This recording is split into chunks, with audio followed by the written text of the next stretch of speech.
Alright guys, I'm back again. As I promised, I was going to show you my trans cooler setup.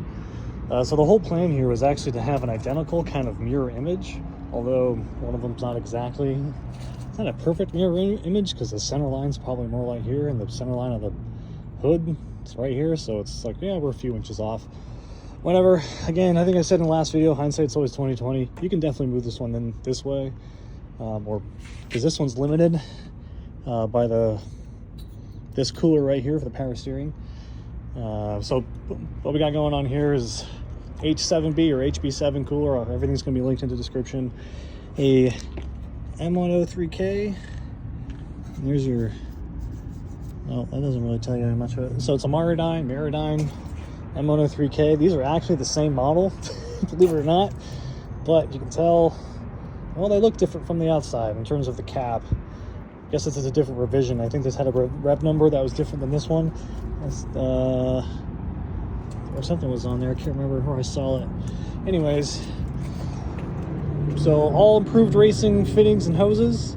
Got these ones custom made. I think next time, well, at least what I did with the oil cooler one, I made the lines custom myself. Next time, if I have to do it again, I'm just going to custom do it myself, because this guy is a little bit long, as you can see. It could be a little bit shorter.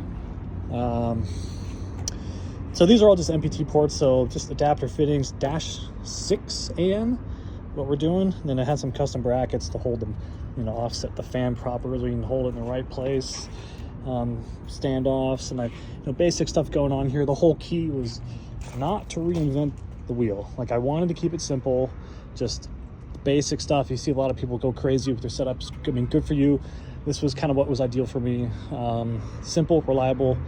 As my key term is really stupid, simple, reliable. Anyways, I used an improved racing. That guy's kind of dirty. You see it in there a little bit. I'm pointing it this way. There's an improved racing inline thermostat, one of the FSC. I actually have the rebuild kit I'm going to be working on. So it's an FSC. This is the 145 thermostat. Originally, I had the 165.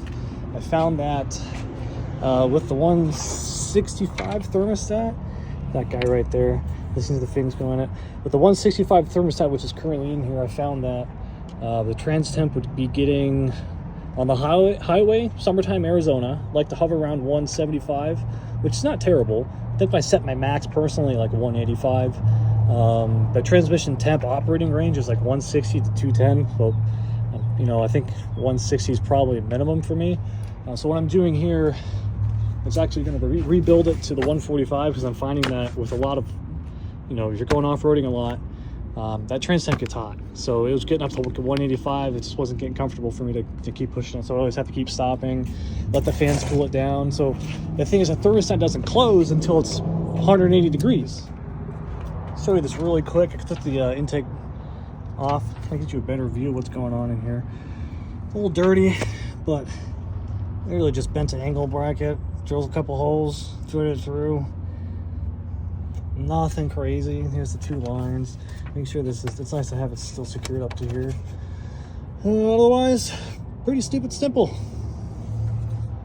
I'm hoping this rebuild will actually help it drop the temps down. But so far, I have no complaints with this setup. It's worked great. Keeps the trans temps cool.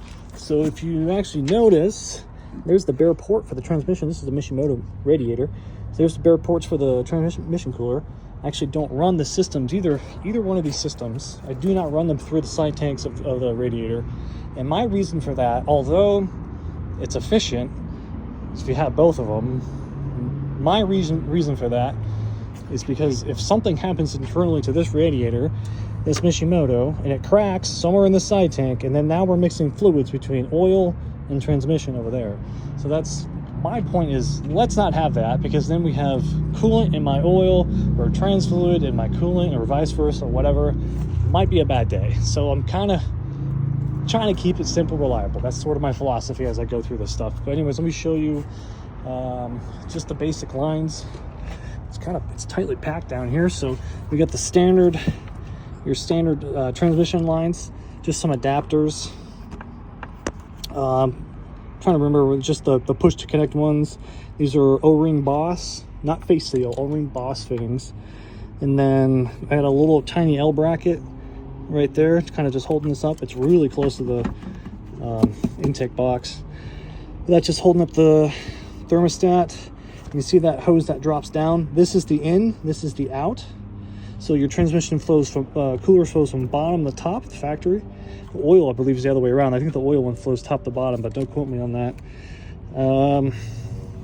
The bottom one, same thing. It just has a hose that brings it up. It's just an industrial style hose. Push a quick connect like this, push a connect into just a straight fitting, a little coupler. We'll zoom in a little bit on that. Yeah, there we go. A little coupler, and it just brings it up. If I do this again, actually, what'll end up happening is I'll put the improved racing, same company that makes that thermostat, I'll put the improved racing thermostat on the side of the transmission and then run custom -6 lines all the way up to here, so it'll eliminate that. That's a project for another time, but for right now, this is what I got. But let me guys show you. Actually, no, you can just check out the other video. I ran the fans in the other video. They're, I think, decently loud. They're probably about 80-90 decibels.